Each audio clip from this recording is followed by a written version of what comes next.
آج ہم نے قرآن پاک کے تیسرے پارے کو مکمل سماعت فرمایا ہے، جس میں سورہ البقرہ کی 34 آیات تھیں اور سورۃ العمران کی 51 آیات، اس طرح 125 آیات کی تلاوت ہم نے سماعت فرمائی۔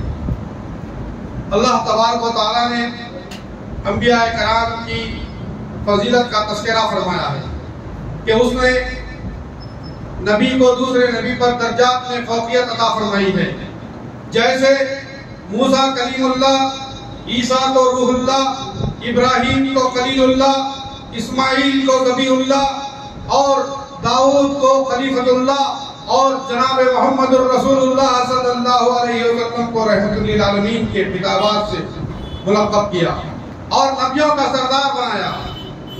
پھر انفاق کا حکم دیا گیا اور اہل ایمان کو خطاب کر کے اللہ کی راہ میں مال و متاع خرچ کرنے کا حکم دیا گیا، اور یہ تعلیم دی گئی کہ وہ دن جب کہ کوئی کاروبار نہیں چلے گا، نہ کسی کی سفارش چلے گی، نہ دولت کام آئے گی، نہ مال کام آئے گا، اس قیامت کے دن کے آنے سے پہلے خرچ کر لو، اسی میں تمہارے لیے بہتری ہے۔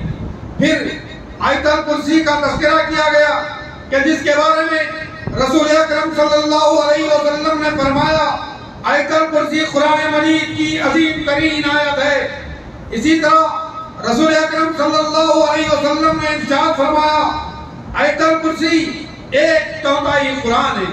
اسی طرح ابو داؤد ترمذی کی حدیث میں بیان کیا گیا ہے کہ اللہ تعالیٰ کا اسم اعظم اس میں بیان کیا گیا ہے، جس کے وسیلے سے جو بھی دعا مانگی جائے اسے اللہ تعالیٰ رد نہیں کرے گا، جس میں اللہ نے اپنی توحید، عظمت اور صفات حسنہ کو بیان فرمایا ہے۔ اگر کوئی انسان صرف آیت الکرسی کو اچھی طرح سمجھ جائے تو اللہ کی معرفت اور اس کی توحید کو سمجھ جائے گا اور شرک سے بچا رہے گا۔ ہر فرض نماز کے بعد اس کا پڑھنا مستور ہے اور رات کو سوتے وقت اس کے پڑھنے سے بندہ ملائکہ کی نگرانی میں رہتا ہے اور شیطان کے شر سے محفوظ رہتا ہے۔ پھر آیت نمبر 256 میں طاغوت کے انکار کا حکم دیا گیا۔ جو چیز حد بندگی سے نکل جائے یا حد بندگی سے نکلنے کا ذریعہ بنے اسے طاغوت کہتے ہیں۔ اہل لغت نے اس لفظ کی تشریح اس طرح کی کہ اللہ تعالیٰ سے سرکشی کرنے والی ہر ادا اور اللہ تعالیٰ کے علاوہ بنائے گئے معبودوں کو طاغوت کہتے ہیں۔ جب تک طاغوتی نظام کا انکار کر کے الہی نظام شرع کو اپنایا نہیں جائے گا، ہم میں کا کوئی بندہ مومن نہیں ہو سکتا۔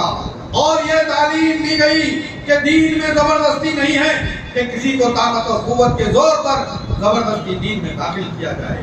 اللہ کی صفت کہ مردوں کا زندہ کرنا ہے، اللہ تعالیٰ اس صفت کو بیان کرتا ہے کہ وہ مردوں کو کس طرح زندہ کرتا ہے، کہ کس طرح موت دیتا ہے۔ اس کے لیے چند واقعات کا بھی اللہ نے ذکر کیا ہے۔ پھر انفاق کے اصول بیان کیے گئے ہیں کہ اللہ کی راہ میں خرچ کرنے کے اصول و ضوابط، اللہ کی راہ میں خرچ کر کے احسان جتا کر تکلیف نہیں دینا چاہیے۔ خرچ کرتے وقت نیکی اور خیر کی زبان استعمال کریں۔ اگر کوئی احسان جتا کر تکلیف دے گا تو اس کا صدقہ و خیرات باطل ہو جاتا ہے۔ اسی طرح دکھاوے و ظاہری کے لیے خرچ سے بچنا چاہیے جس کا کوئی فائدہ نہیں۔ اسی طرح انفاق کا مقصد صرف رضا الہی ہونا چاہیے جس سے خیر و برکت حاصل ہوتی ہے۔ اسی طرح حلال اور پاک خود کمائی سے انفاق کرنا چاہیے۔ حرام، خبیث، غضب، خیانت کا مال انفاق نہ کریں۔ انفاق کی راہ میں شیطان حائل ہو کر فقر و فاقے کی فقاکشی سے ڈراتا ہے اور فحش و منکرات و فضول خرچی کی راہیں دکھاتا ہے۔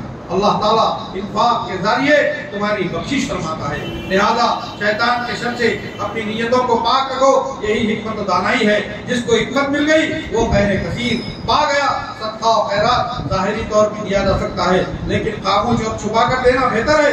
دونوں حالتوں کی اللہ خوب جانتا ہے۔ صدقہ دیتے وقت لوگوں کی صورتوں کا نہ خیال کیا جائے بلکہ مسکین کو تلاش کر کے صدقہ دو، کیونکہ مسکین اپنی ضروریت کو کسی کے سامنے پیش نہیں کرتا۔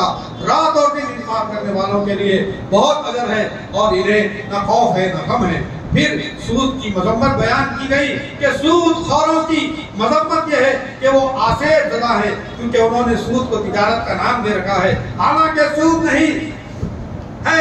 جو اللہ کی اس تنبیہ سے ڈر جائے تو ٹھیک ہے، ورنہ اس کا انجام جہنم کی آگ ہے۔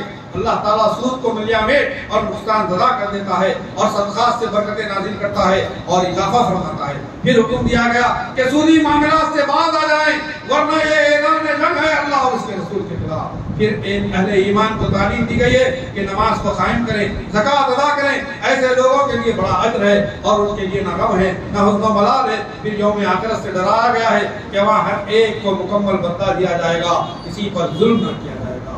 پھر اللہ تبارک و تعالیٰ فرضی معاملات اور لین دین کے اصول بیان کیے، اور پھر اللہ فرماتا ہے مومنوں کے ایمان کی کیفیت اور ان کی دعائیں بیان کی گئی ہیں کہ یہ خصوصی تعلیم دی گئی ہے کہ کسی بھی نفس کو اللہ تعالیٰ طاقت سے زیادہ مکلف نہیں کرتا۔ ان دونوں آیتوں کی بڑی فضیلت ہے۔ رسول اکرم صلی اللہ علیہ وسلم نے ارشاد فرمایا جو شخص سورۃ البقرہ کی آخری 2 آیتیں رات کو پڑھ لے گا تو وہ اس کو کافی ہوگی۔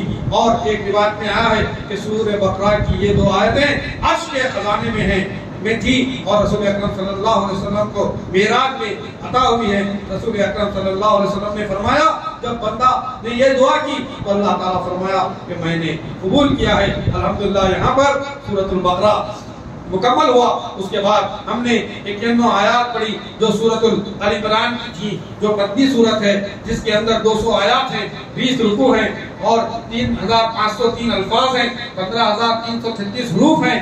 اور یہاں پر اس سورت کا نام اسی لیے عمران رکھا گیا ہے کہ اس میں خاندان عمران کے برگزیدہ اشخاص زکریا، یحییٰ، مریم، عیسیٰ اور ان کی والدہ کا تذکرہ تفصیل سے بیان کیا گیا ہے۔ اس سورت کے مختلف ناموں کا تذکرہ آیا ہے جیسے زہرہ، امان، مجادلہ، کنز، الاستغفار، طیبہ، اور اس سورت کی بہت سی فضیلتیں۔ رسول اکرم صلی اللہ علیہ وسلم نے ارشاد فرمایا کہ سورۃ البقرہ اور سورہ آل عمران سیکھو، اور پھر آپ صلی اللہ علیہ وسلم نے مزید ارشاد فرمایا کہ سورہ بقرہ اور سورہ عمران قیامت کے دن گھنے سائے کی طرح ہوں گی۔ پھر اللہ کے اس میں اعظم کا تذکرہ کیا گیا، پھر محکمات متشابہات کا حکم اللہ نے بیان کیا، جنگ بدر کا تذکرہ کیا، دنیاوی زندگی کے مال و اسباب کی حقیقت بیان کی گئی، اور عروج و زوال کا اللہ تبارک و تعالیٰ مالک ہے اس کو آپ کے سامنے رکھا گیا، اور مومن کو اس بات کا حکم دیا گیا کہ مومن کو چھوڑ کر کافر کو ہمنوا نہ بنائے، اور پھر اللہ کی محبت کا ذکر کیا گیا، آیات الہی کو بیچنے کی ممانعت کی گئی، اور اللہ تبارک و تعالیٰ نے یہاں پر اس بات کی سختی سے ہدایت دی کہ ایمان کے بعد کفر ڈالنے والوں کا انجام بہت ہی برا ہے۔ انشاءاللہ کل ہم تفصیل سے اس پر گفتگو کریں گے۔ اللہ تبارک و تعالیٰ سے دعا ہے کہ بار الہ ہماری ان کوششوں کو قبول فرمائے، ہمارے گناہوں کو معاف فرمائے، ہماری خطاؤں کو درگزر فرمائے، ہمارے روزے صدقہ زکوٰۃ کو قبول فرمائے، ہمارے ہر عمل میں اخلاص پیدا فرمائے، ہمیں ریا نمود دکھاوے سے محفوظ فرمائے، ہم تمام کو جب تک رکھے عزت سے رکھے، ہم تمام کا خاتمہ ایمان پر فرمائے، اور جب اس دنیا سے جانے کا وقت آئے تو ہم تمام کی زبانوں پہ کلمہ طیبہ لا الہ الا اللہ محمد رسول اللہ علیہ وسلم فرمائے۔ سبحان ربک رب العزت عما یصفون وسلام علی المرسلین والحمد للہ رب العالمین۔ السلام علیکم۔